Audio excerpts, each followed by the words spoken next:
Hello and welcome to Tattvadeep, Conversations and Explorations.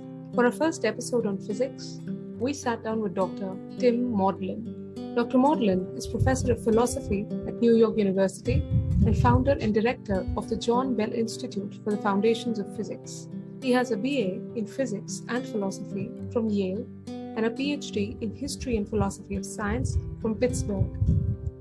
His research interests lie primarily in the foundations of physics, metaphysics, and logic. His books include Quantum Non-Locality and Relativity, the Metaphysics Within Physics, Philosophy of Physics, Space and Time, and many more. He's a member of the Foundational Questions Institute and has been a Guggenheim Fellow and an ACLS Fellow. In this interview, Dr. Maudlin talks about chaos theory, what physics is essentially about, his own approach to physics, the hard problem of physics, that is consciousness, why he thinks physics has its limitations in helping us know who we are, along with his take on the Stanley Kubrick film 2001: A Space Odyssey, and what he believes the monolith stands for. We hope this conversation can help the listeners see the tattva, or true essence, of physics, and the important role it plays in helping us understand the world we live in and appreciate the fundamental forces that lie underneath everything.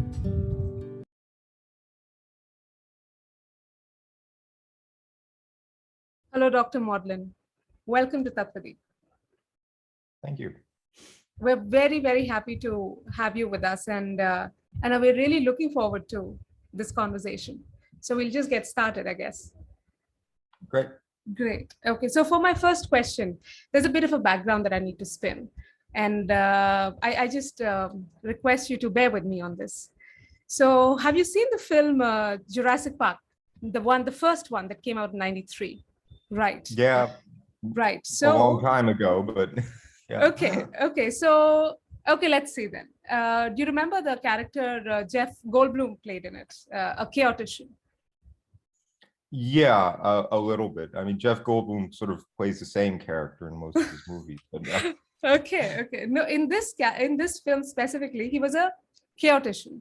Now, maybe you can correct me once I complete the question. But as far as I research, it seems chaos theory, chaos is kind of interdisciplinary and is a branch of both math and physics. Hence the question that I'm going to ask you now. So in the film, it may seem that Ian Malcolm's character, the chaotician, seems to see chaos in everything. But I felt that if you look carefully at what he's saying, you will notice that it's not that he's looking at that he's seeing chaos in everything, but he's looking at reasons that may cause extreme chaos to kind of unleash and come out. So that's what he's looking at. So, for instance, if you there's a scene in the film when all of them are sitting together. There are the paleontologist, the paleobotanist, and then there is a lawyer, and there is the chaotician. They're all sitting together having lunch. And this is when they're discussing this whole grand idea of bringing dinosaurs back. So the scientists, the paleobotanists, they have their concerns. They're fact-based concerns that you've got plants here which are poisonous. It's 65 million years old. We don't know what to expect. So they have a problem with the project, the fact-based problem with the project. But the chaotician has a problem with Hammonds, the guy who's the orchestrator of this whole endeavor. He has a problem. Malcolm has a problem with that man's aspirations. He has problems with the man's aspirations. So for him, reasons that can lead to chaos are reasons like lack of humility, which he keeps on pointing out is lacking in Hammond. He's not humble. He's not humble enough. And another according to him, was when you challenge the decisions of evolutions, when you challenge the decisions of nature, you most likely stand to lose, and which is in fact what happens in the end. So my thing is, I started to see a chaotician. I started to see the character of Ian Malcolm, and through him, the subject that he represents as a way of looking at things. He was more a philosopher, and particularly in this scene, so as a way of looking. Would you say that physics too, in the same manner, is a way of looking?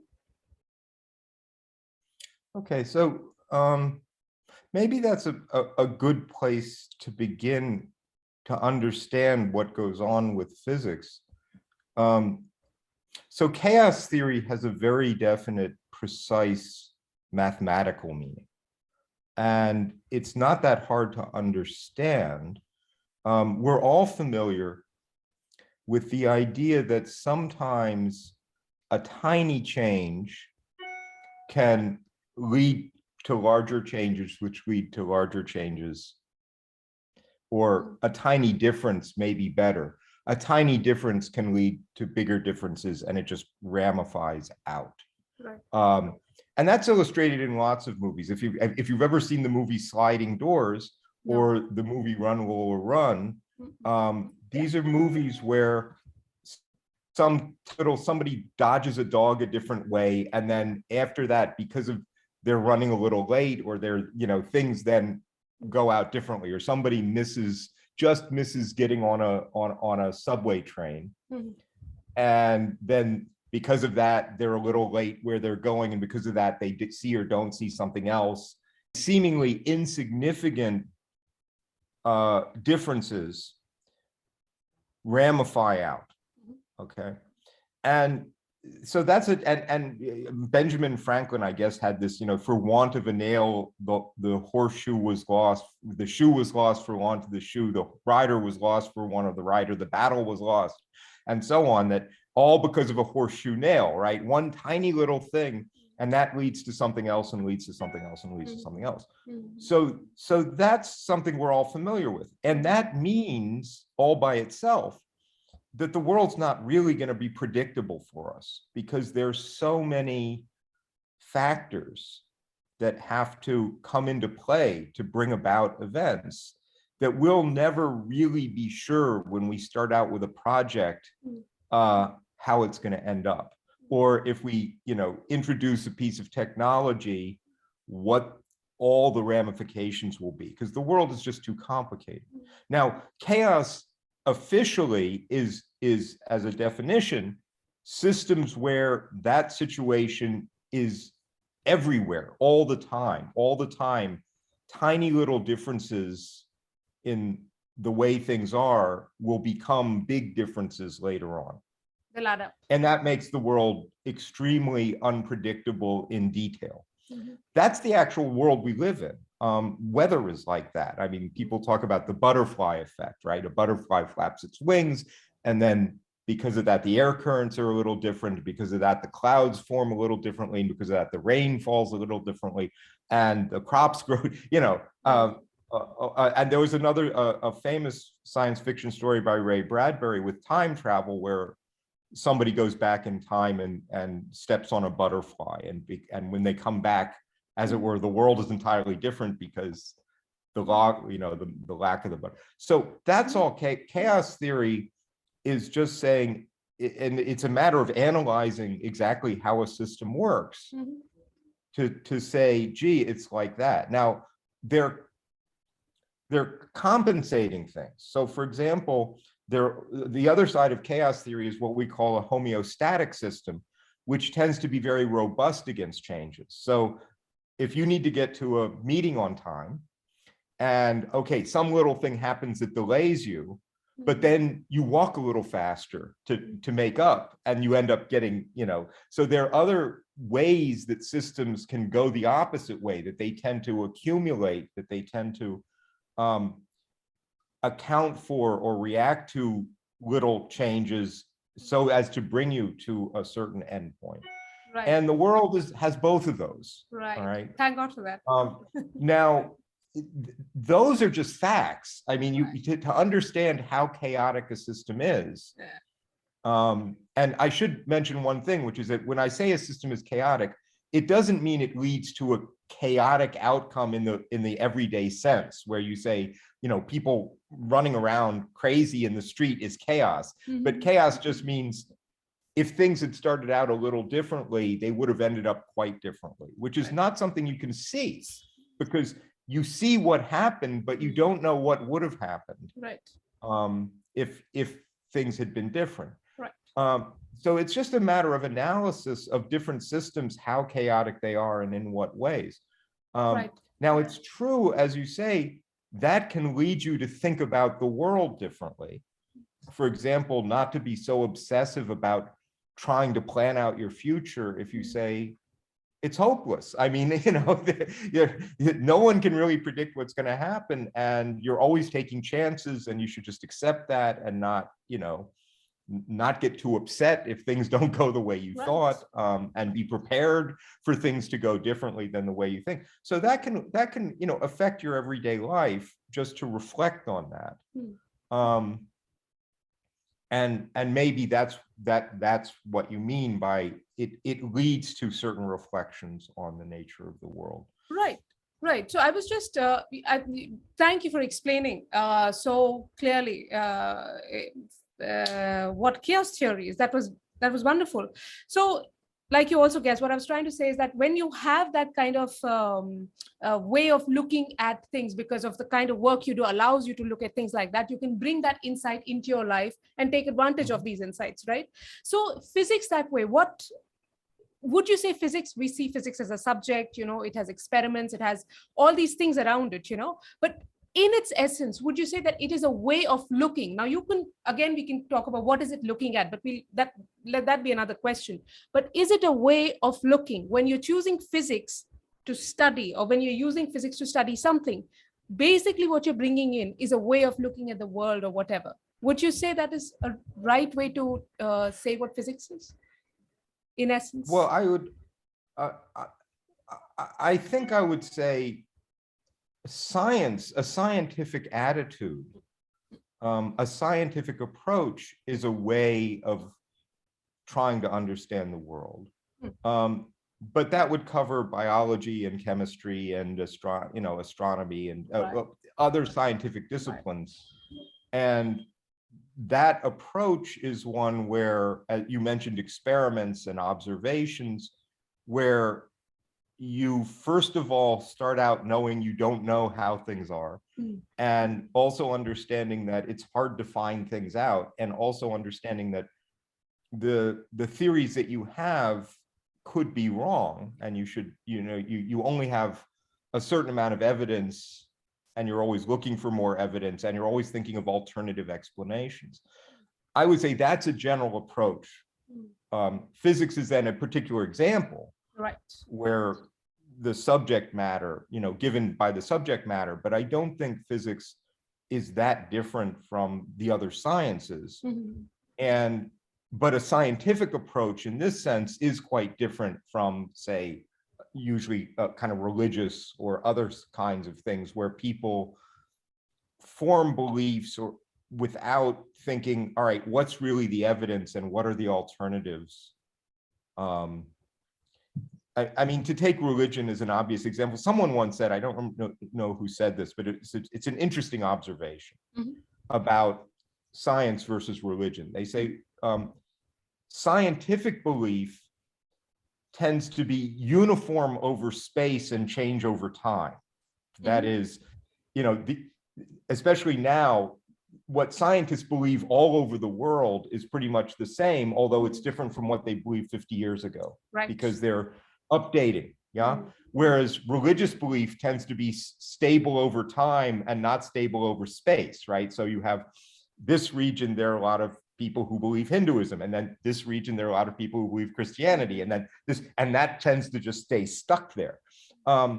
And so that shows you that something very different is going on in those cases. And what's going on is that the scientists are doing experiments, are looking at data, and are willing to change their beliefs on the basis of that. So they tend to keep pretty much together with each other as more information comes in. Whereas a religious tradition tends not to do that. It tends to resist change, and it certainly is not out, with laboratories doing experiments or making observations with an open mind. Gee, maybe our whole religion is wrong, and maybe those other guys have it right, we need to change. That's not really part of the mindset. So, there's a certain skepticism that goes along with science. There's, as you mentioned, humility. There should be a certain amount of humility, because you understand that your evidence is never going to really make you sure that you're right, and you should listen to people with other ideas.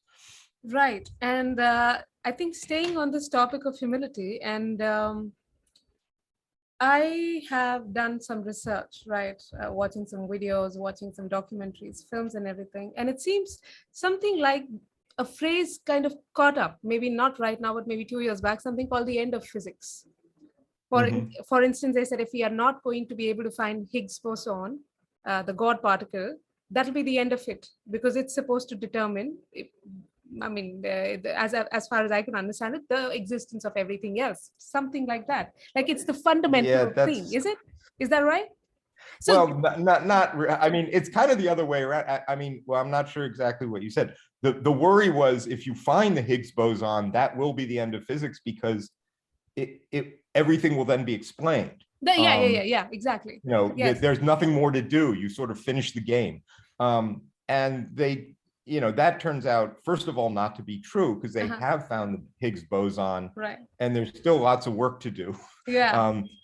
The idea, I mean, there are two ways physics could end. Let's maybe start there. One is you just win the game. I mean, you write down what turns out to be the correct theory, and because it's the correct theory, all the data always comes in the way it's predicted to. And you just say, okay, we just kind of figured it out, right? That's and the other possibility is that you reach a point where you haven't figured it out, and there are different approaches, but there isn't data anymore. The experiments are too hard, and you can't decide which approach is correct. So you're just stuck kind of forever unsure. That's another possibility about how physics could, as it were, the productive part of it would end. You would just be left with some unanswered questions that you really don't have the means to answer. And presumably one or the other is what's going to happen. I mean, physics could end because we blow ourselves up in a nuclear war, and then there's nobody around to do it anymore. That's why we take down physics with us. But we're talking about so that could happen. I mean, at the moment, there are certainly lots of open questions to work on. So it's not as if physicists have run out of issues.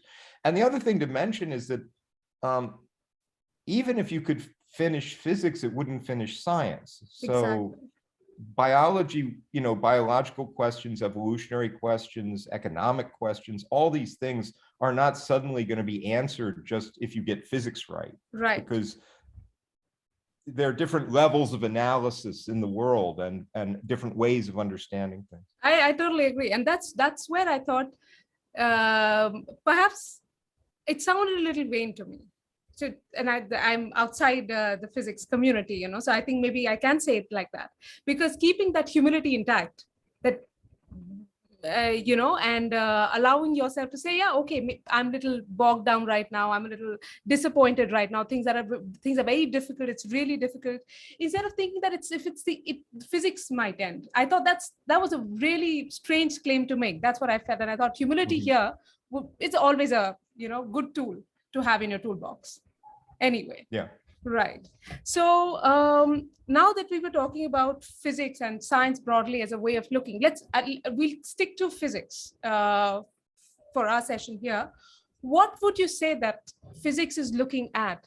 Now, for both of us, me and my husband, what we take we use language as our, let's say, as a marker. So physics comes from the Greek word physica, which means natural things, and later now in English it comes from it means physical things, comes from Latin. So would you say that natural things and physical things, what is the difference in these two things, and what exactly is physics looking at? So actually, that's a very interesting historical question. There is a book of Aristotle that is Periphysica in Greek, and that we call in English physics. It's a bad translation, quite honestly, because what it is, as you say, what Aristotle explicitly is talking about is nature and natural things, okay? And then he defines, you might say, well, what makes something natural? And he says, well, a natural thing is something that has within it a certain source of motion and rest, right? So it has, as it were, a behavior it wants to do. So what's the difference between that and what we now call physics? Well, take New York City, okay? I'm here in New York City. It's a physical thing for sure, right? And you know, you can go and analyze how the buildings stand up and so on from the point of view of physics. But in an obvious sense, it's not a natural thing, right? It's an artificial thing, right? We built all these buildings. They didn't grow on their own. So, you know, the translation, and in that book, there are people who do this, and the normal translation in English is you call them physicists, but it's better to call them naturalists. I mean, take Jane Goodall. Nobody'd call her a physicist, but everybody would call her a naturalist. Why? Because she's studying, in the intuitive sense, you know, apes and natural things, nature, right? In the everyday sense of nature, when you say, I'm going to go get out into nature, as opposed to from the city or an artificial environment, right? A man-made environment. So physics, so there's this historical question of what physics was, and we don't understand that because of the present meaning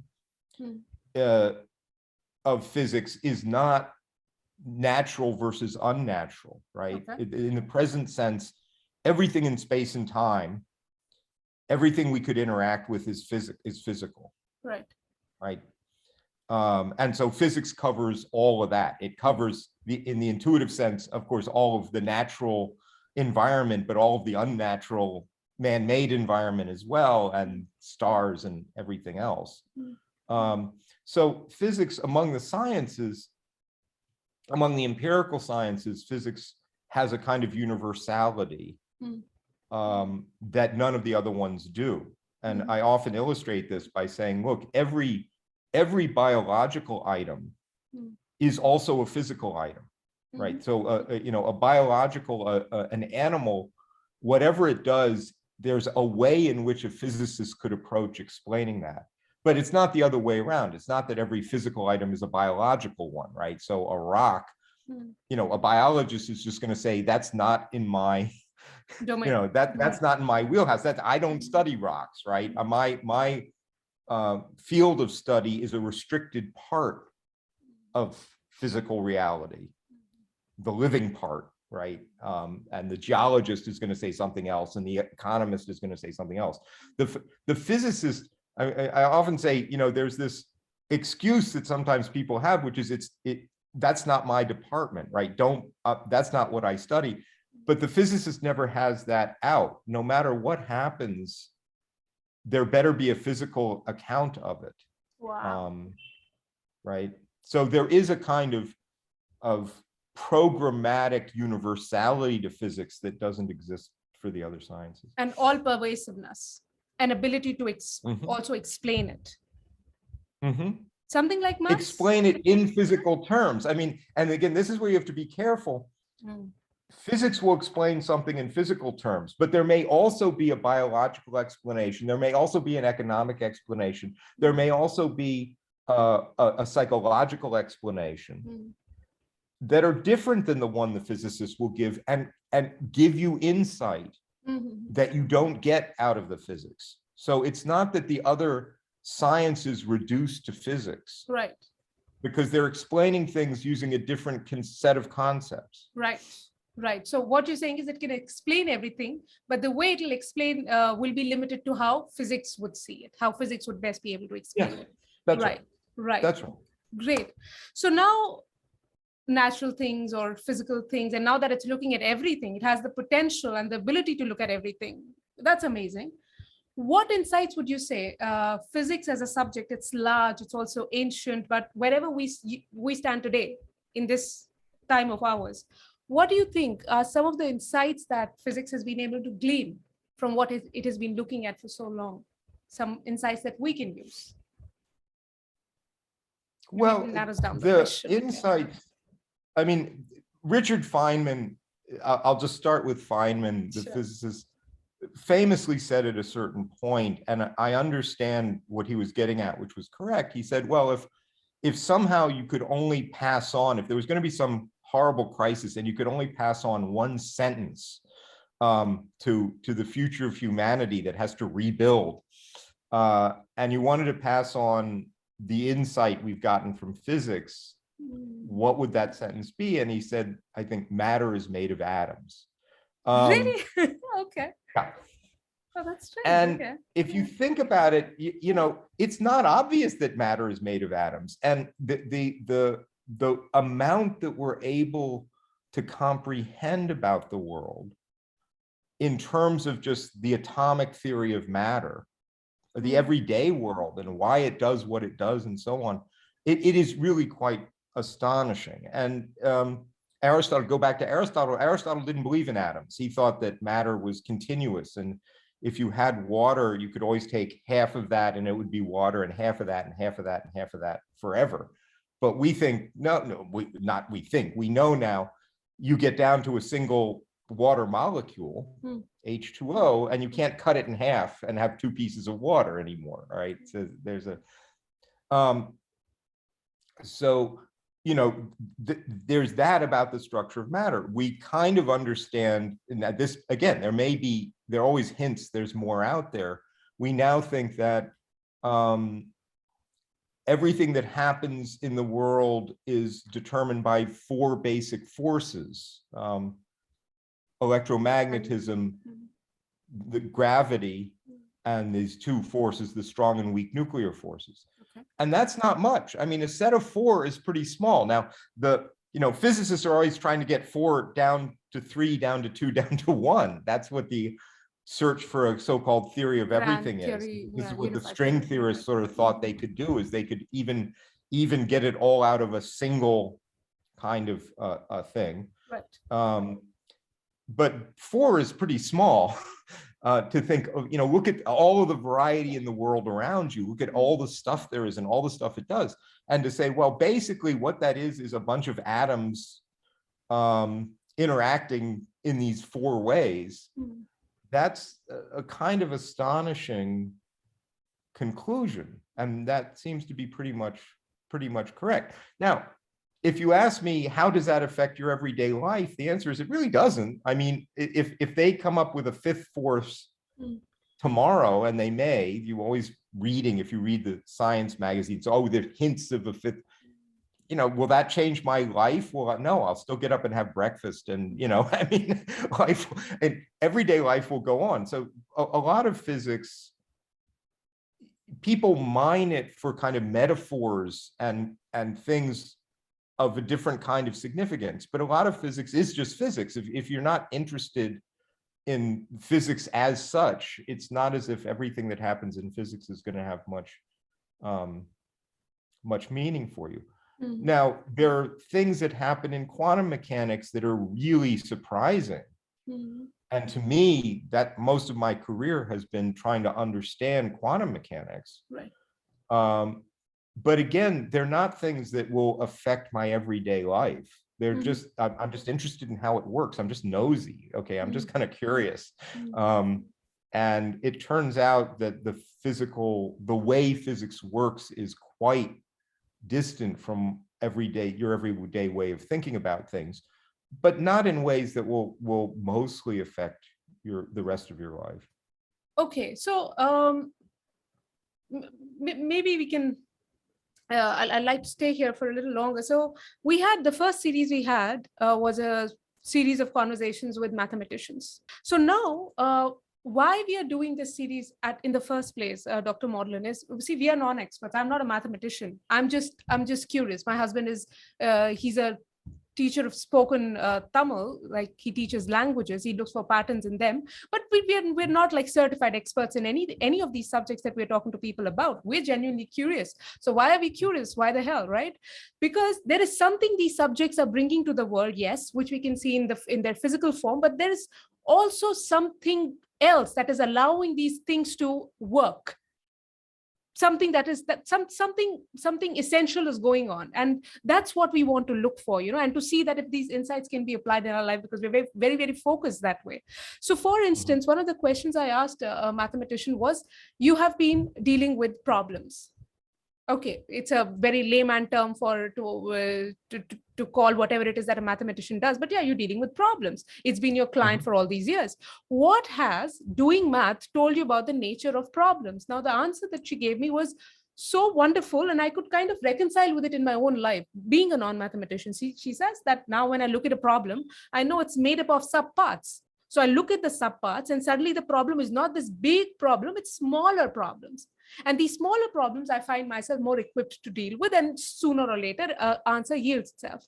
So now when we say insights, and like, for example, when you were saying about Dr. Feynman, right? Like he said, the one thing that the greatest insight he would leave the world with is that the matter is made up of atoms. I was quite surprised, because that's a very, certain number of people will agree and understand and accept and value those set of words. But when I see his interviews, I think especially one of his latter interviews, when he's just informally talking about physics, and he's so wonderful in explaining what he does, he uses the word curiosity. Being curious, like, so when a physicist is curious, when a philosopher of physics is curious, so what is it that you've been able to understand about what it is that is pulling you? You're getting pulled towards something, right? So yeah, that's what but in life also we get pulled towards things, right? And it's not, so physics being a subject of rigor and discipline, what can it tell us about curiosity? Let's maybe that's the question.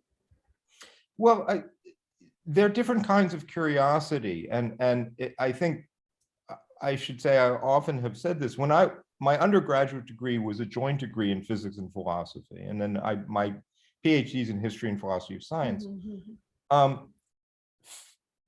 Physics and philosophy are often paired. That many people who are drawn to one are drawn to the other, and that's, I think, because of not curiosity in general, but a particular sort of curiosity, okay, which one has to recognize. It's an idea of, in a certain sense, and you have to be very careful to think about what that means, let's get to the bottom of things, right? It's like the kid, who famously ask a question and you give an answer and they say, but why is that? But why is that? But why is that? Right? You kind of keep digging down, down, down, right? And as I said, there's a certain sense in which if you learn biology, they'll say, okay, the cells do this and that. But then you say, but how do they manage to do that, right? How does a cell manage to take in air and produce energy? And then you have to learn some chemistry, right, about the chemical processes. And then you say, but why does chemistry work like that? And you say, well, that's really because of the underlying physics. There's a certain sense in which if you dig down, down, down in a certain direction, physics lies at the bottom. And philosophy's like that too. I mean, philosophers are always asking, but why is that? But why is that, right? Kind of trying to always go in a way deeper. Now, that's a certain kind of curiosity. Not everybody has it. I mean, a good biologist can say, look, it's enough for me as a biologist to know that this is what the cells do. I don't really care how they do it, right? Because I can take that for granted and now try and understand upward, okay, if you put the cells together in certain ways, how does that work? It's instead of going down, I can, say, okay, I've got these building blocks. How can they be put together to make larger things? And that's another kind of curiosity. And it's perfectly fine. And lots of, biologists don't feel a need to master the chemistry at a finer level. And a lot of chemists don't feel a need to go down to the physical level. And what they're doing is fine. It's not as if there's anything wrong with it. But there is a kind of curiosity, this sort of sense of, I always want to go down, right, to the more fundamental, in a certain sense of fundamental, that will pretty naturally take you to physics and also pretty naturally take you to philosophy. Yeah. Yeah, like what you're saying, what comes to mind is, it was all during my research that I also came across Wittgenstein's work. And in Tractatus, the way he writes point number one, then it comes to point 1.1, then it comes to 1 point. So until he has resolved one statement, he does not move on. So that kind of curiosity, maybe love for something, for knowing things. How would you say it has, if you share, you seem to have that kind of a curiosity where you want to dig deeper, and the deeper you dig, you realize there's deeper, the rabbit hole, right? There's further down to go. So when you chose when you understood that this is the kind of curiosity you are equipped with, I don't know at what point in your life that realization came to you. Did it come to you before you took up physics? Did you take up physics because of that, because you realized physics will be able to help you out with it? This is because this is what the road you want to take, and whatever that situation was. But then the question is, there are so many things in physics that are so interesting to outsiders, to insiders. Then, driven by your curiosity, if you pick up, and there are others like you who pick up, let's say, quantum mechanics, quantum theory, someone picks up, let's say, holographic theory and wants to understand what's at the end of the tunnel, infinitely long the tunnel being itself anyway. But then, are there some areas of physics, because they don't inspire that kind of curiosity, kind of not looked at, and then fail to contribute to this whole picture that we are trying to create of the world through physics, or the understanding that we're trying to have ourselves? Right. I mean, just to go back, how did I get to, when I think early on, when I was a kid, before I even learned any physics, I was just the kind of kid who loved logic puzzles, and, where you're presented with a question, and then you find your way through, and you give, this is connected to what the mathematician was saying about decomposing a larger problem into smaller problems, but also taking a different approach, right? So you're presented with a problem and you sort of start thinking about it this way, but then you say, wait, if I think about it this way, then I can get to the answer very quickly. And, I just enjoy that. It's like you asked me, why do I enjoy doing crossword puzzles? I can't explain why I find it so gratifying to get to the end and say, oh, I see how this all fits together. As far as physics, as I say, physics, a lot of people mine it for metaphors to apply to life in general. And, you have to be careful about that, because it's just metaphors. They can be useful. Sometimes they can be misleading. Different parts of physics will strike everyday folk as having different degrees of interest. So there's an entire field of solid state physics, which is looking at physical objects that are solids, okay, and how they work.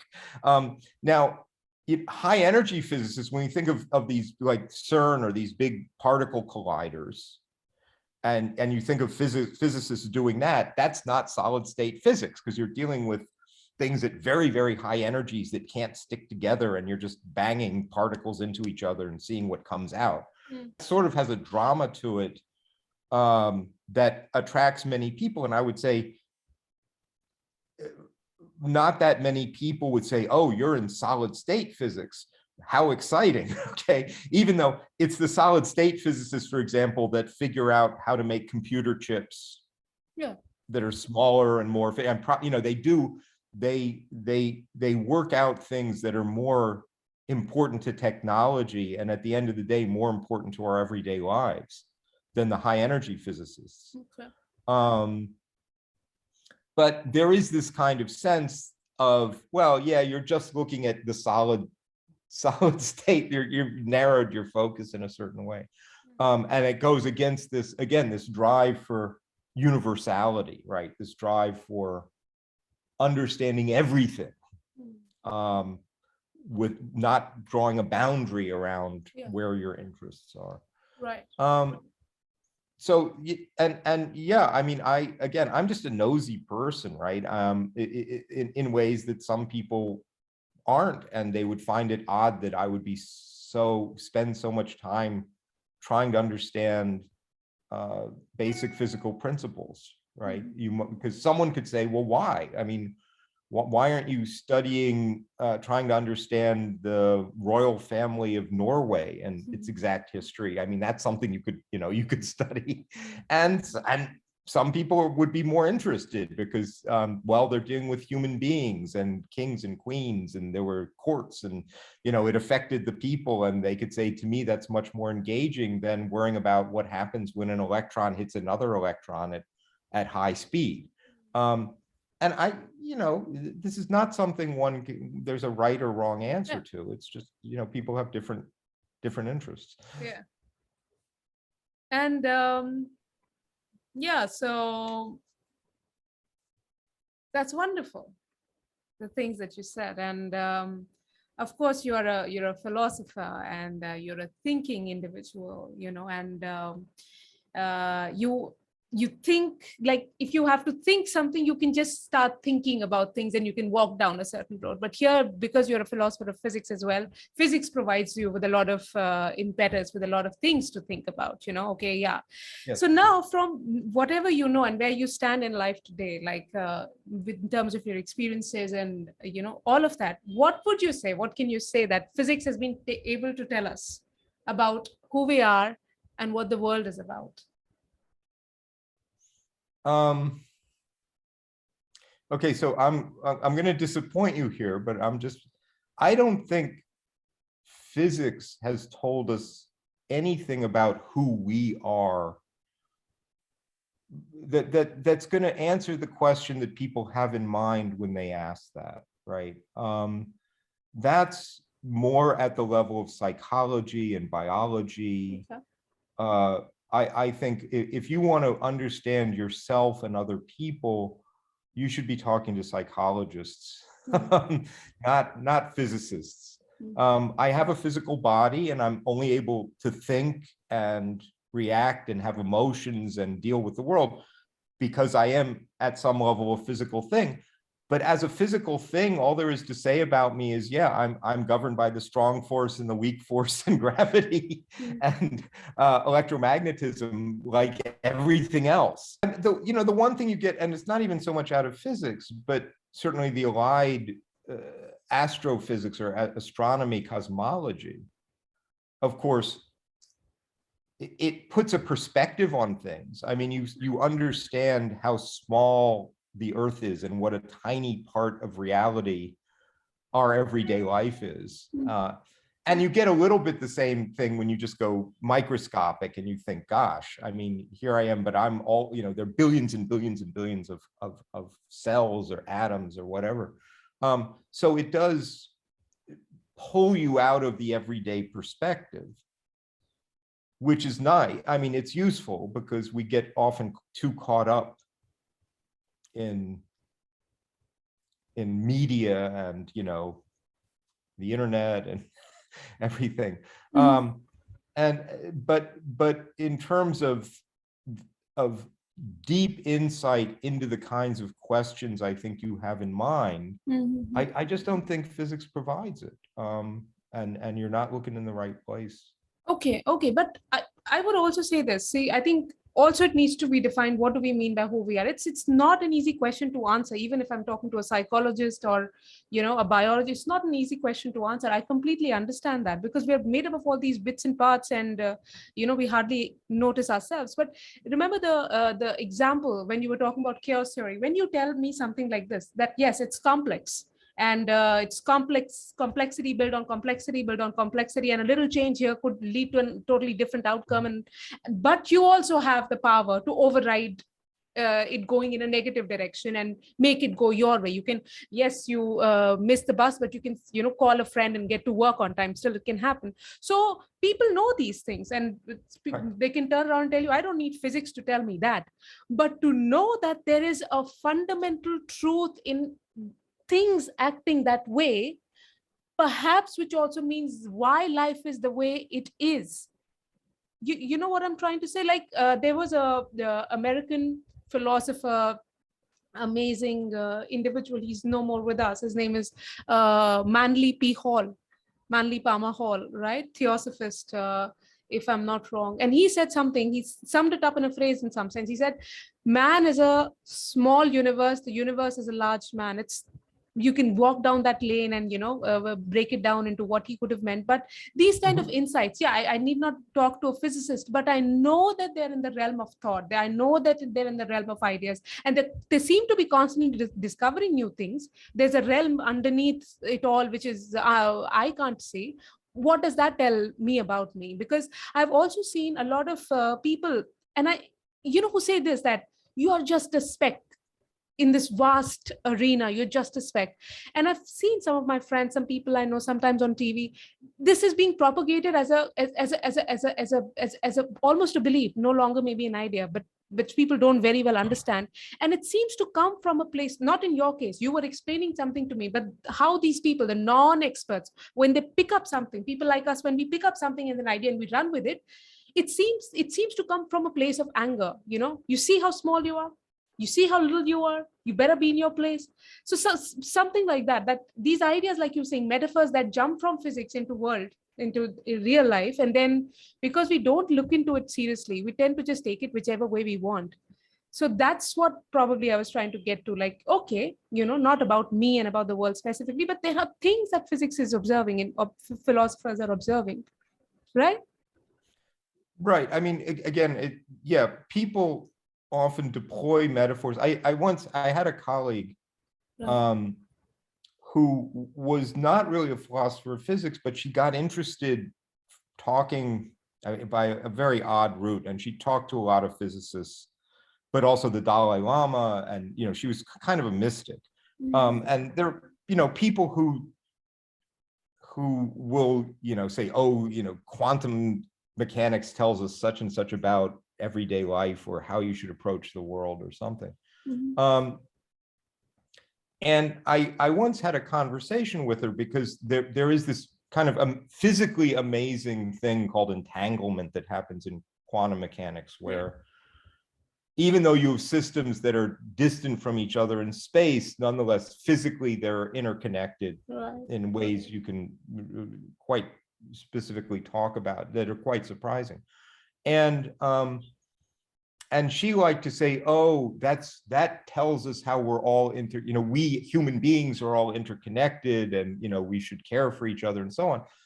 And I said to her, I said, look, Renee, if Newton had turned out to be right, or Democritus, and it was just atoms that bang into each other, are you going to say we should go kill each other, if physics had turned out that way? And she said, no, of course not. I wouldn't draw that conclusion if the physics had gone a different way.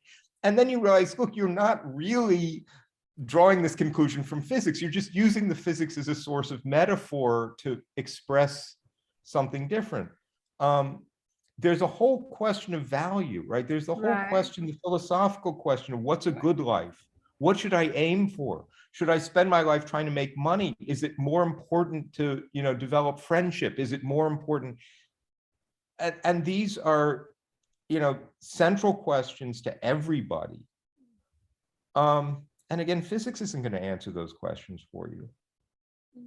Someone may come up with an answer and then use a metaphor and an analogy to try to get it across to you.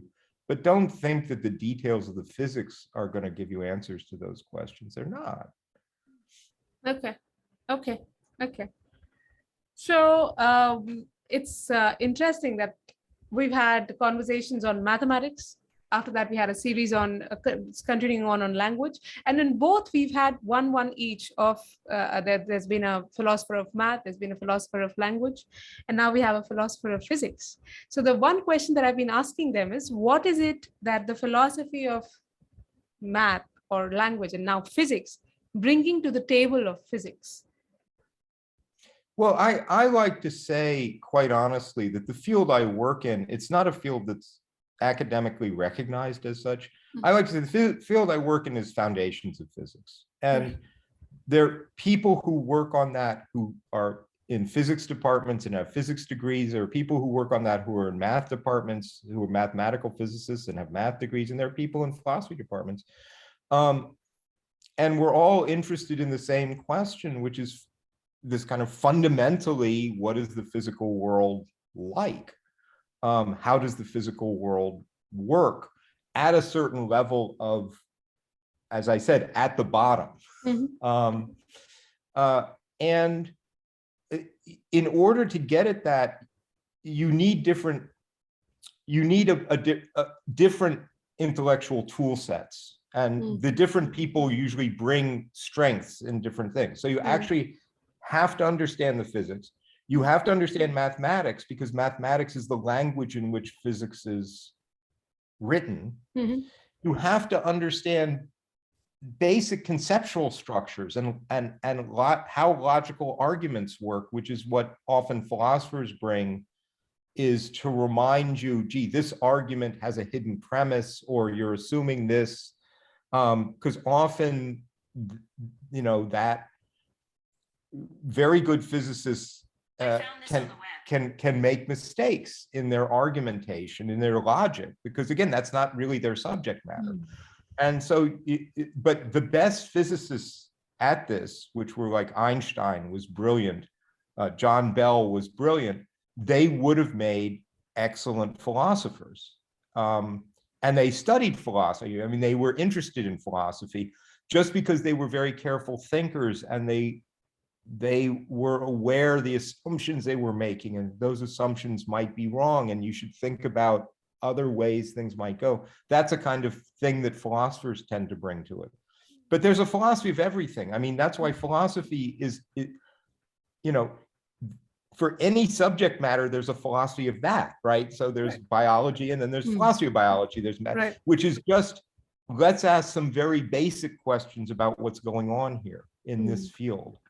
And there are certain tools that philosophers have for addressing those questions that can be useful. Right. Correct. I totally get it. So the series that we've just concluded was on language, and there were a lot of things that we learned about language. The fact that it changes, it refreshes, you know, it's sometimes even incomplete, you know. So, and I know I was watching your interview with the dissenter, a very, very, very interesting interview, and that's where I picked up something that you bring in that respect, in terms of the falling short, the fact that language sometimes falls short in explaining what physics is trying to say. So you give the examples of something called the electron orbital, or something called time reversal, and all these things, how they may see, if I speak English, I understand, okay, I have some sense of time, I understand variance, and if I put them together, the conclusion I will draw from these words will be incorrect, as you have pointed it out. So now, how do physicists, and now even philosophers of physics, they incorporate the fact that language may sometimes fall short in explaining things? So, yeah. Well, and there are different aspects to this. The one thing is something I just said. I mean, physics itself, its main language at this point is, in a certain sense, mathematics. You know, if you think of Ed Witten, the string theorist, he won the Fields Medal, which is the highest prize in math. It's not actually a physics prize, because to do string theory, he had to develop extremely sophisticated mathematical tools, and it's very hard to get across mathematics in everyday language. Okay, it's kind of a language of its own, and you have to study it. And you also have to think, which is what I do. You can just learn the math on its own, but then you say, but wait, I'm doing mathematical physics. I'm using mathematics to try and represent something that's the physical world, right? That's not a mathematical thing. It's not an abstract thing. It's, you know, it's really here. Right.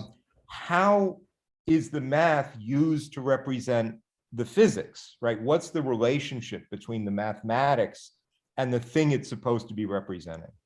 To me, that's a very deep question, and you know, a lot of my work is thinking about that, and thinking about alternative mathematical structures you might use and what they would tell you about the physical world. It's very hard. I don't think that work can be adequately translated into everyday talk that just somebody on the street could understand. It just takes a lot of effort to learn the math and all of this stuff at insufficient detail to be able to carry on that conversation. Right, and this answers a lot of stuff. Like this is why there is so much of respect and curiosity being generated among people towards these subjects. See, because people like you, people who are now communicating science, who are now communicating maths, and coming out on TEDx and all these other platforms, even through podcasts, what they're doing is, this is what I understand, that they're giving out the most interesting parts that people can understand in terms of ideas. So perhaps what it'll do is it'll ignite a passion in someone, or inspire them to look at physics in a way. And then say once they enter physics, they will say, okay, now I have to also walk this road of math, which is a very treacherous road, but I think I have a sense of what's waiting for me on the other side. Because earlier that curiosity, either it had to be natural, like you found it in you through puzzles and all that, because it's very hard to sometimes cultivate, be born with that curiosity. But it's not to say that it can't be cultivated. From personal experience, curiosities can be cultivated also if people like you communicate these ideas to us. And then maybe, okay, I'll walk down the math road. So, thank you again for that. There is another film, because being a non-expert, I go to films where I think these ideas are being discussed. I don't know if you've heard of this film, kind of an obscure film. It's called The Man from Earth. Have you heard of this film? No. Allow me to recommend it to you. It's a wonderful film, right? And in this, there is a amazing story. A man, he says, he's 14,000 years old. He's somehow been able to do whatever else the rest of us have not been able to do. And he's been around for centuries. So they're talking to him, a bunch of scientists. There's a biologist, there's a theologian, a psychologist, all of these people trying to understand, what are you saying? Because he seems to corroborate everything he's saying about his story. So in that, an art historian asks him that they're talking about creation. Who created? He says, I don't know if it was created. It seems to be there. So they say, what about, they talk about something, then how did it come about? They ask this guy, how do you think it came about? He says, I don't know. It seems like accumulated fields affecting fields. Then they ask him, what is the source of these field energies? Where did this comes from? He says, this might imply, the one who's asking him the question says, this implies that there is a prime mover. So what do you think of the source of the prime mover? He says, I don't know. Back to the mystery. I don't know. So my question is, why I'm building up this background is because this inspired a question to know from you your thoughts on if there is a prime mover. Well, this is there is something to say about this, which is something I think Kant pointed out. This is the same sense of curiosity where you say, where did that come from? Where did that come from? What's underneath that? Yeah. And when you think about it, you realize, okay, it doesn't matter how it comes out. In a way, you're going to be dissatisfied, right? Because either there's kind of an infinite stack of, an elephant under an elephant under an elephant, and for everything there's another account of where it came from. In which case, you're not going to be satisfied because you'll never get to the bottom of it.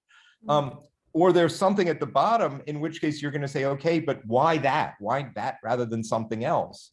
But if you've gotten to the bottom, there's nothing more to say. You say, because that, I don't know, that's just the way it is, right? There's because by putting it at the bottom, you're exactly stating there's nothing more fundamental I can appeal to explain that. But then you can just say, oh, but then it seems kind of arbitrary. It could have been different. So either way, you're going to end up being dissatisfied, right? Either way, you're going to say, you haven't really answered all my questions. And okay, that's the situation. Now, from my own point of view, if I can get down,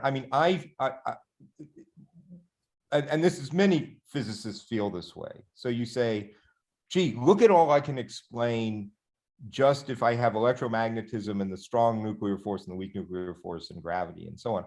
But they say, gee, but that's 4 different equations. That looks kind of messy. Can I get it down to 1? simple looking thing. And that's been the driver of theoretical physics for some time. And you could imagine it working out. I mean, string theory was supposed to do it. It looks like string theory isn't right, but you could imagine, oh, look, here's a single, very simple looking equation from which all of the rest of this can be derived. And I guess my feeling is if you could get it that far, I'd be as happy as I'm ever going to be, right? I'd say, okay, I feel like I understand things. If you ask me, but where did that equation come from? I'm going to say, look, you got to stop somewhere. This looks like a really good place to stop and just say, okay, yes, in some sense, maybe it could have been different, but that doesn't, there's not always going to be the kind of explanation you're looking for.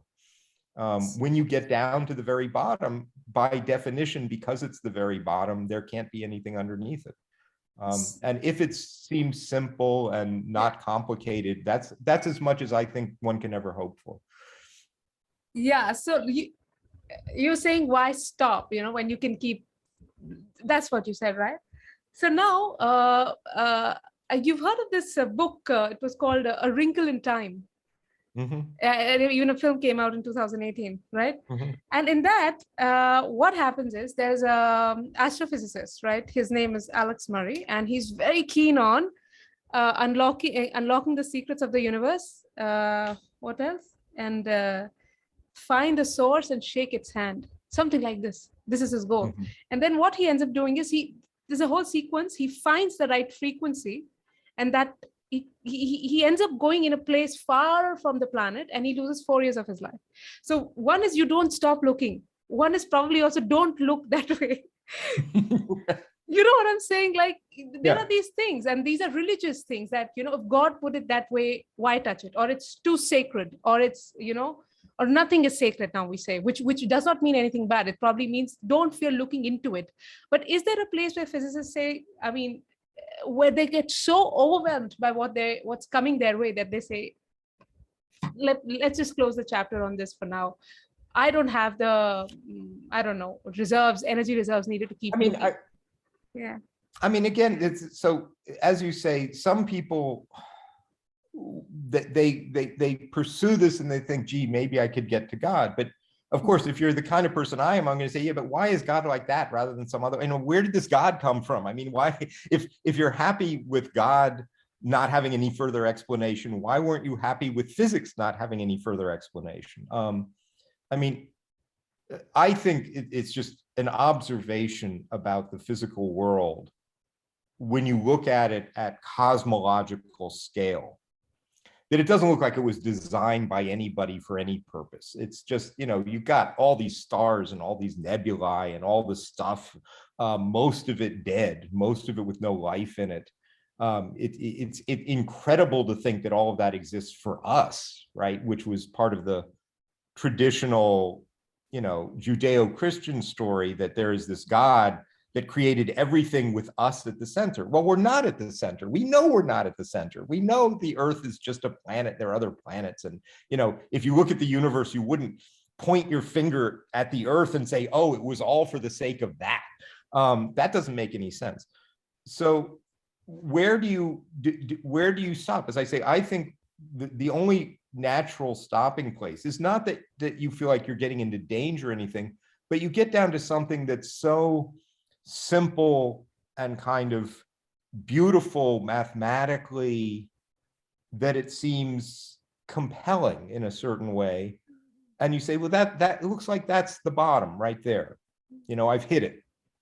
And there's no further explanation of that. That doesn't mean that I'm turning away from anything or saying, don't. I think that's what mostly physicists are after. And if you could get it down to a single simple equation from which you could show everything else that we're aware of physically follows, then you would say, okay, I'm satisfied. Yeah. That's as much as I could have ever asked for. And now I'm satisfied. And I don't think there are any mysteries anymore. Okay.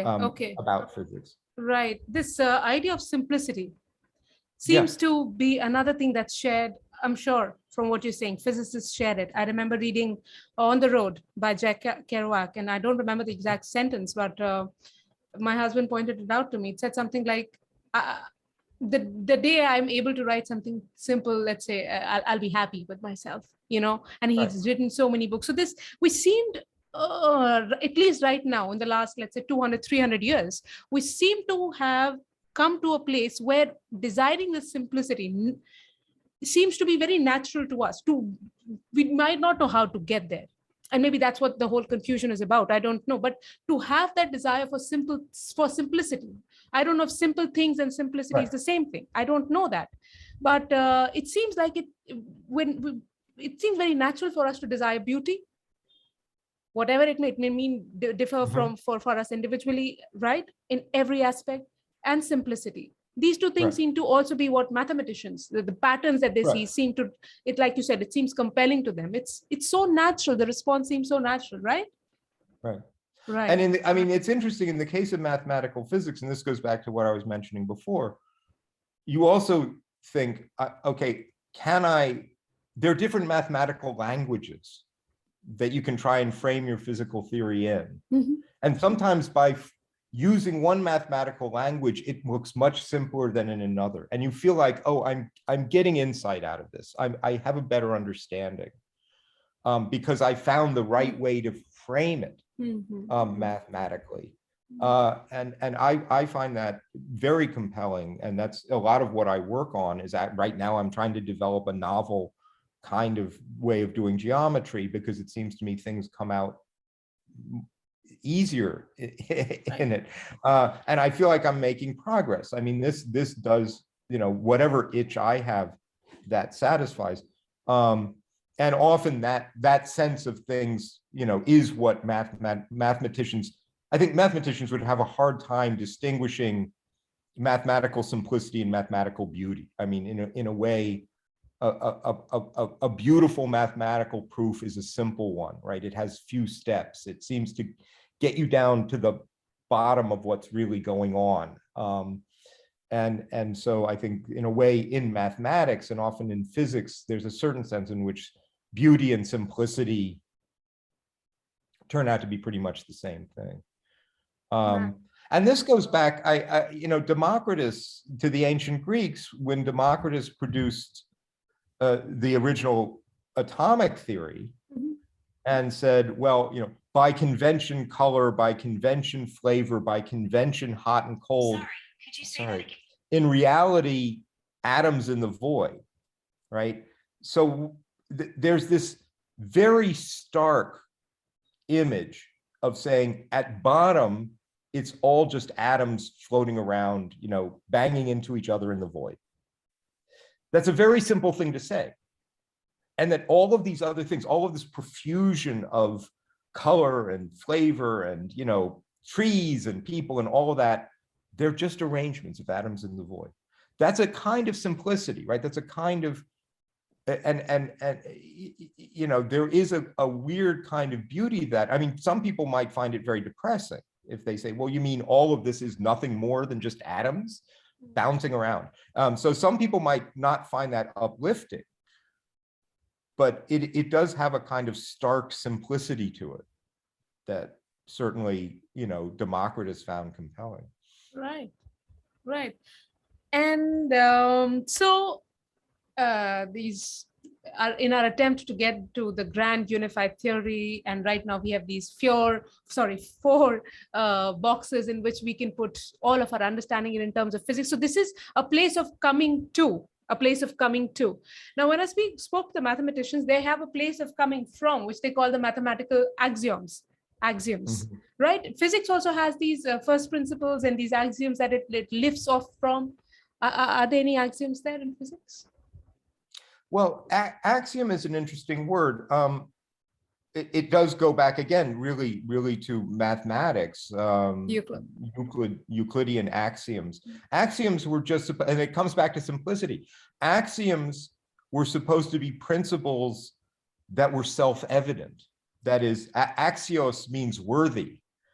Principles that were worthy of belief, just because they seem so simple and compelling. Like, I mean, if you go back to the axioms of Euclid, among them were equals added to equals are equal.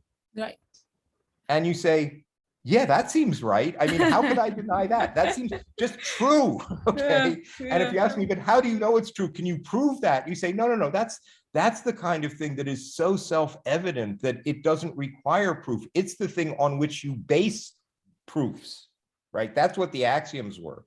The fundamental principles that were so compelling that you felt like, I see that those are correct. Now let's see what follows from them. Yeah. Now, physics doesn't have axioms in that sense because nobody thinks that you can know a physical theory is correct simply by looking at the principle. You have to check it with experiments. You have to check it with observations. You have to work out the consequences. That's different from math. In math, you don't do experiments. In math, the axioms really are supposed to be, in some sense, compelling on their own. So, but right. The philosophy of mathematics is very, very difficult, and many mathematicians haven't quite honestly wrestled with it. In what sense do mathematical objects exist, right? Do numbers exist independently of human beings and so on? I mean, these are really interesting questions. Yeah, we've addressed some of these. Dr. Mark Gallagher was the one who gave us very, very interesting answers, of course.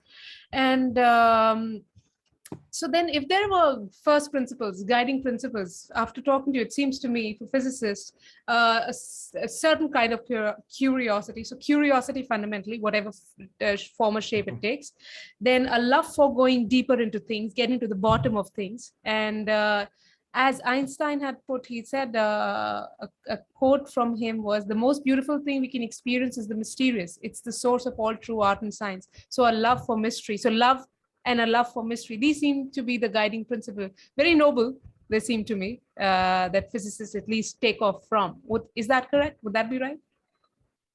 Yeah, I think what Einstein was expressing, a sense of wonder. And this, again, in ancient Greek, thaumas, philosophy, the source of philosophy is supposed to be a sense of wonder, which you can lose. But it's not just true in physics, it's true for all of science. I mean, you think if you're a botanist, again, all of us it's very easy to lose your sense of a tree, how wondrous that is, that an object that grows on its own and it comes and it sends out branches and the branches sends out leaves and the leaves collect light, I mean, what an amazing thing that is. How does it all work, right?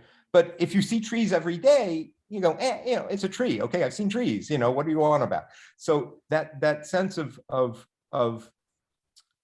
getting we get used to things just because they're around us, and they lose their sense of wonder, right? Or they lose their sense of magical.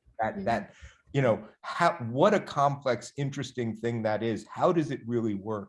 Einstein was expressing that, and that is the source of science, and it is, a source of art. Obviously, people who do have this sense of being amazed by the world and are trying to come to terms with it in a different way.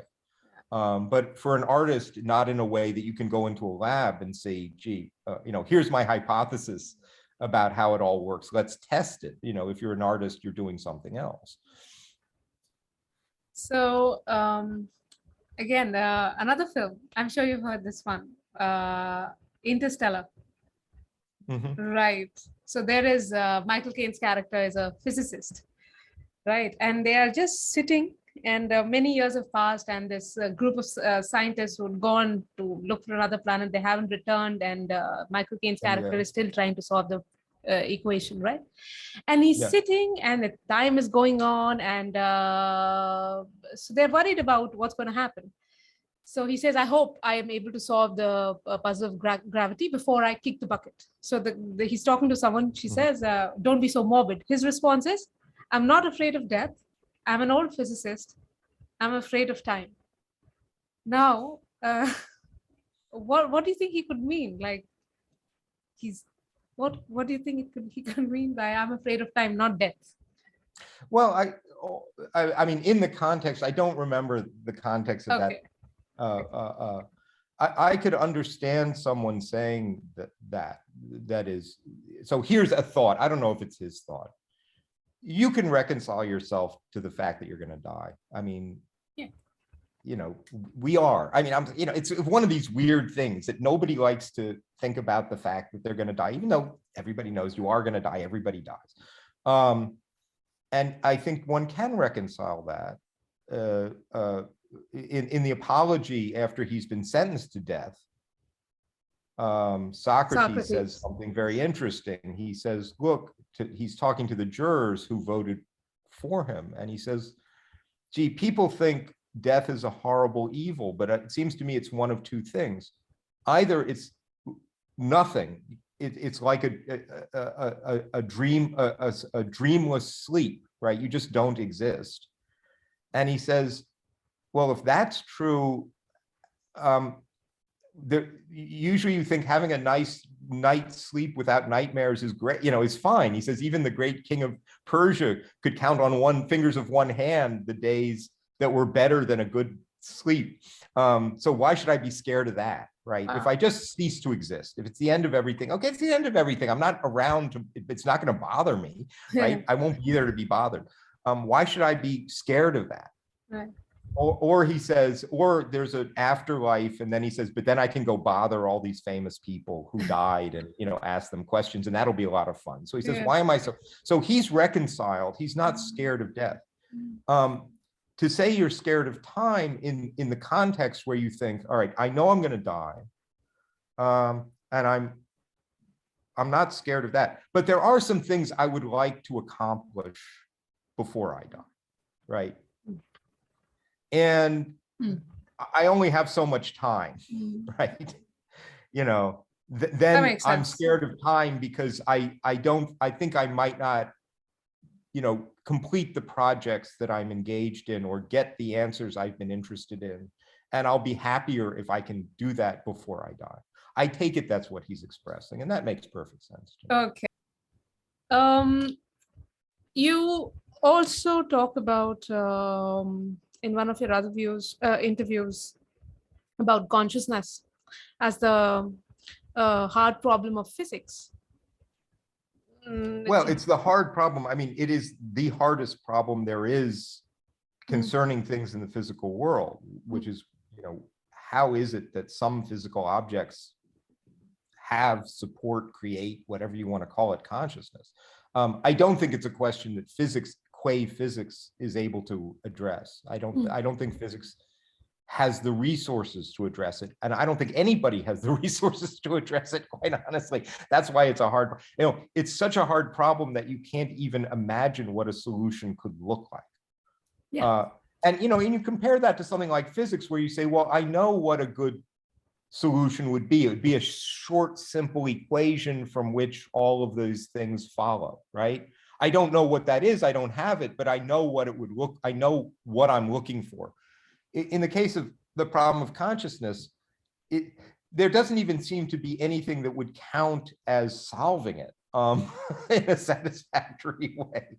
So that's why, you know, that's why it's the hardest problem there is. And from my point of view, I mean, I very early on, one of my first papers was a paper called Computation and Consciousness that was arguing that you're not going to explain consciousness by thinking of the brain as a computer and understanding it in terms of computational structure. And I gave a very specific, detailed argument that that's not the right way to solve the thing. But I didn't say, here's how to solve it. I mean, I'm just left saying, well, that's not going to work either. I don't know. I don't think physics better not depend on a solution to that problem for it to go on, in which case, if that were true, then physics couldn't happen. Physics needs to get around the mind-body problem, not solve it, because I don't think physics can solve it. Right. So, right. Very interesting. And you said something right now, which is exactly what I had heard in the same interview, which is we can't even imagine what the answer would look like to that question. So now I started to wonder. First, I don't know. I mean, I don't know where what would be the best domain, or the domain most equipped to answer this to find an answer. But let's see if we could relook at the question, like what are we asking? Are we asking what is consciousness? Are we asking why is consciousness? Are we asking where is consciousness? Are we asking when is conscious? Like what is the question that we are trying to understand? Like, because if you go back to the etymological meaning of the word, it seems conscience means with knowledge. I mean, it's almost too simple, but yeah, what are your thoughts? Well, yeah, I mean, look, I like to illustrate the problem to me, because I think everyday people will understand this. I mean, that conscious states, by a conscious state, the most obvious examples, everyday examples, are pains, tickles, itches, visual experiences, but just go with pain, right? Everybody would say pain is a conscious state. Mm-hmm. If you're unconscious, you're not going to feel pain, right? So, and pain is an important state because it's really bad, and we want to try and avoid it, and we want to try and alleviate it. Okay, so then people ask a following, it seems like perfectly good question here. People, there was a way of preparing lobsters where you take a live lobster and drop it into a pot of boiling water, and the lobster reacts in certain observable ways of moving its claws and certain noises and so on, right? And some people are very distressed, and they say, look, you're causing extreme pain in that animal. This is cruel, right? We shouldn't do that. We're creating, it's a conscious being, and we're creating pain. And then other people say, no, it's just an autonomic reaction. I mean, we have automatic reactions. If you reach out to touch a hot stove, it turns out there's an automatic reaction of withdrawing your hand that's faster than you feel the pain, right? It's a secondary thing that something gets into your brain and creates the sensation of pain, but there's a kind of very quick switch that tells your muscles withdraw the hand that's not accompanied by pain. And so there's some people who say, look, no, the lobster doesn't feel any pain at all. This is just some automatic reaction. The problem of consciousness, the hard problem, is, first of all, which of those is correct? And that seems like a really important question, right? If you think all of that is accompanied by pain, you could perfectly well say we shouldn't do it, right? You should forbid that. And if it isn't, you might say, well, it's okay, right? You're not actually causing any suffering. How do we answer that question? Well, you can map out the nervous system of the lobster in more and more detail, but that doesn't answer the question. I mean, you can do that and you say, well, when it hits the hot water, that causes these electrical signals that go down here, and that goes to these muscles, and that causes this. And you can get all of that in more and more detail, but that's not answering the question, does it hurt? That's the hard problem of consciousness. And learning more physical detail, learning more chemical detail, learning more biological detail doesn't seem to help us with that, because you don't know what you're looking for. So with that, it seems there cannot be an end to physics, because you can say, but that's not a question for physics. Now the question is, what's physics? I mean, my shorthand answer of this is that what physics is tasked with explaining is the motion of matter. And what has to go into physics is whatever principles you need to explain the motion of matter. And I think physics can explain the motion of the lobster, right? Physics had better be able to explain why the claws are going back and forth. And you do that by saying, oh, well, there's this electrical signal, and then that, hits this muscle, and that causes it to contract. I can get the motion of matter correctly. But the point is that consciousness is not the connection between consciousness and the motion of matter is the hard problem of consciousness. Yeah. That's not for physics to answer. Right? As long as it gets the motion right, physics is okay in its own terms. Okay. Okay. Um, what would you say, Dr. Maudlin, are some of the questions that humanity as a collective has in common? Like there are certain questions that physicists have, but we're also a part of the world, just people in general, right? And we have our own thing. So are there these fundamental questions that the experts and the non-experts might have in common? Maybe it's a question based on your own personal experience. Well, I guess my feeling, if I'm understanding where that question is coming from, is that humanity's biggest problems are not lack of knowledge or understanding. We ought to be compassionate. We ought to be setting up systems in the world so that there's less suffering. We ought to be fighting injustice. Countries shouldn't amass huge amounts of military equipment on the borders of other countries and then invade them and kill people. These are not, everybody knows that. It's not lack of understanding, but there's lack of will.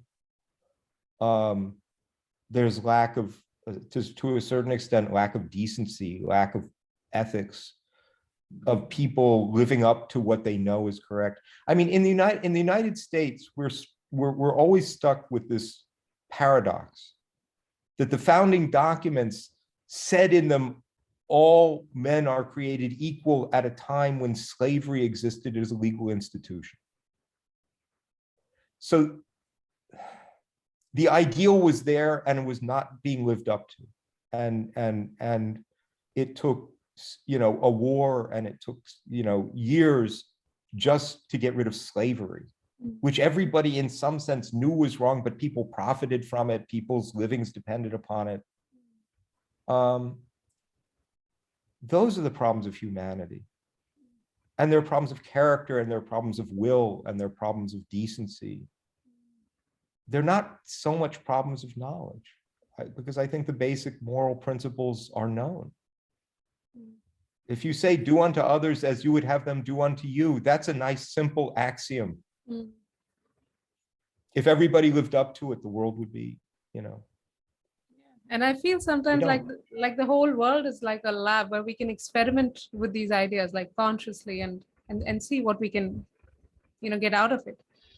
Yeah. Okay, the last question, perhaps a predictable question now in our series of questions. How has the work you do influenced your life and you as an individual?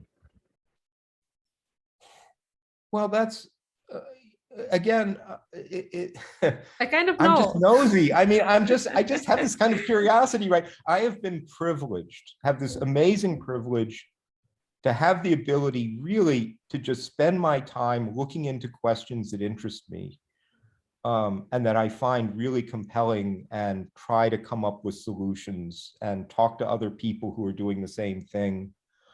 And so I've been, immeasurably fortunate to be able to live out in my everyday life what I would just naturally do if I didn't even have to earn a living, right? I'm not doing it. I'm not doing it, just to make money. And most people, to some extent, are forced to spend their time doing things just to provide. So, it's not so much the back reaction of what I do on my life, it's that my life has turned out in this extremely fortunate way that I can pursue these questions. Great. Okay, I've made one note. Let's see, it's totally off, but let's see where we get with it. The film Space Odyssey. Yes. What do you think the monolith was? Oh, the monolith? Yeah. Oh, I think I understand that movie. I mean, that's one movie I have seen literally dozens of times. It was one of my favorite movies growing up. So I think the story, I'll just tell you, I think what's going on in that movie is actually pretty clear. So in the beginning, when you have the apes, and they're have this very hard scrabble existence trying to survive and fighting with other bands of apes. And then what happens? Well, this monolith shows up, and the effect of it on one band of apes clearly is to move them up intellectually so that they become tool makers, right? I mean, that's what happens is this thing happens to them. And now all of a sudden the ape understands I can use this bone as a tool, right? I can use it as a weapon, but they go through all that. They have the fight. He throws the bone up in the air and it comes down as a spaceship. And all of that, in that entire sequence, you're saying, okay, there's this phase where animals, a special animal begins that's a tool maker. And it makes more and more and more and more sophisticated tools until you get up to space travel. Right? That's all just working out tool making. But then what you see is that life in space is so dead and airless and blank and unhuman, right? That human beings, as human beings, the only real human interaction in that entire movie is a little bit when the guy is talking to his daughter on the video phone, and you see a little bit of actual human life. The rest of it is just sterile and dead, and the language is dead, and people are, right? And so that's as far as technology can take us, right?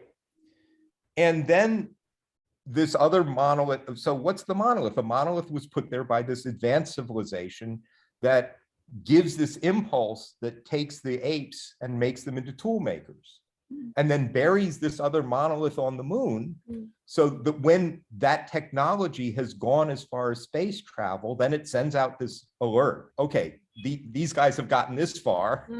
That's as far as they can go, right? And then they go off, I mean, there's an interesting question in my mind, actually, in the travel to Jupiter, that there's actually a fight between Hal and the humans. The question is, okay, is the artificial computer going to beat, it's a kind of evolutionary struggle. Whoever wins that struggle is going to then be pushed up to the next level, right? But it turns out that Dave beats Hal, and he gets there, and then and then the final scene is, all right, now we're going to go to the next level of evolution, right? Where you no longer need technology, right? That's the star baby at the end, right? That's beyond technology, right? So that's what I think is going on, and the monoliths are put there by this advanced civilization. That I mean, if you process, if you break it down, these are markers. So every time, so you come here, and so somebody, if the advanced civilization, like you said, they know how far we have come.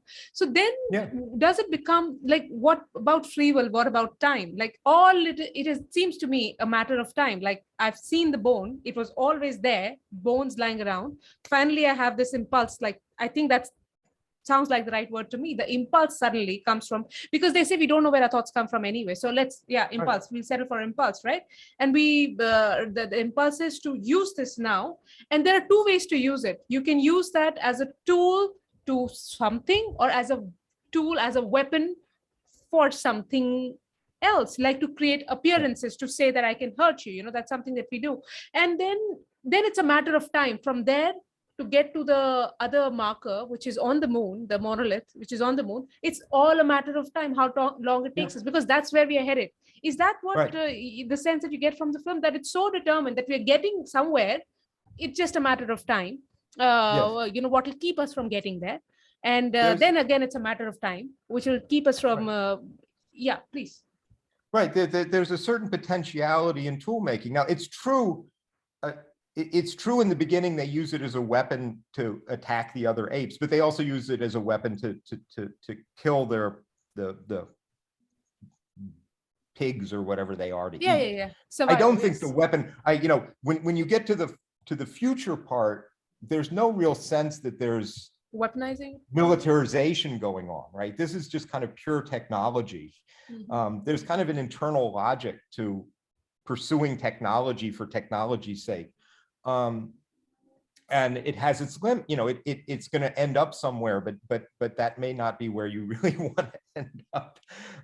And I think that's what, the movie is all about, is to understand how the whole technology that made humans eventually denatures humanity itself, right? In some sense, the tools overcome the makers, right? And take the humanity out of life.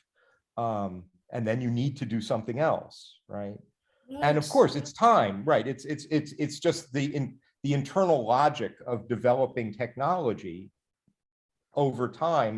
Things are going to get better and better and better technologically, but that doesn't mean that's going to be good for people.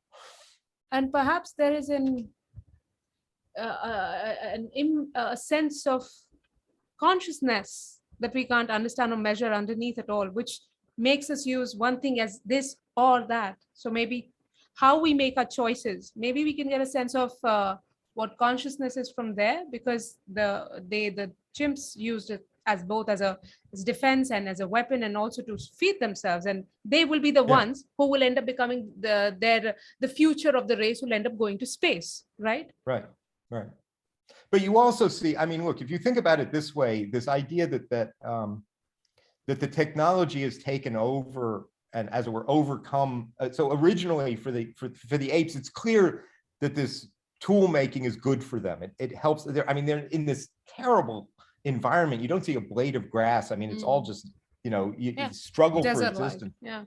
And then, one of the scenes that always sticks with you is the instructions for using the gravity-free toilet, which is like 10 steps that you have to do, where you say, okay, now you've just gone beyond normal human biology, right? Yes.